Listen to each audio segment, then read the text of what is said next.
Hi friends, welcome to cine family two. TV serial actress Nikhil and Kavyasri వీరిద్దరూ social మీడియాలో చాలా యాక్టివ్గా ఉంటూ తమకు సంబంధించిన ప్రతి లేటెస్ట్ అప్డేట్స్ని ఎప్పటికప్పుడు షేర్ చేస్తూ ఉంటారు. నిఖిల్ కావ్యశ్రీ చెన్నై సీరియల్లో విజయ్ అండ్ కావేరి క్యారెక్టర్లో నటిస్తూ బిజీగా లైఫ్ని ఎంజాయ్ చేస్తున్నారు.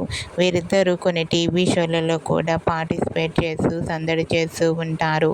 అయితే రీసెంట్గా Chennai serial fame Nikhil and Kavyasri ఒకప్పుడు ప్రసారమైన ఆదివారం విత్ స్టార్ మా పరివారం గేమ్ షోలో పార్టిసిపేట్ చేసి సందడి చేసిన ఒక బ్యూటిఫుల్ లేటెస్ట్ పిక్ని షేర్ చేశారు. ఆ ఫొటోస్లో నిఖిల్ కావ్యశ్రీ చూడముచ్చటైన జంటగా చాలా అందంగా కనిపించారు. ఆ ఫొటోస్ చూసిన వారంతా super and nice pics and eagerly waiting this ఇద్దరి న్యూ సీరియల్ అంటూ కామెంట్ చేస్తున్నారు. మీకు కూడా Nikhil Kavyashree shooting and real life latest photos మీకు నచ్చినట్లయితే మీ అభిప్రాయాన్ని మీ కామెంట్ రూపంలో తెలియజేస్తూ లైక్ చేయండి, షేర్ చేయండి. మరిన్ని ఇంట్రెస్టింగ్ అండ్ లేటెస్ట్ అప్డేట్స్ కోసం మా సినీ ఫ్యామిలీ 2 ఛానల్ని సబ్స్క్రైబ్ చేసుకోండి.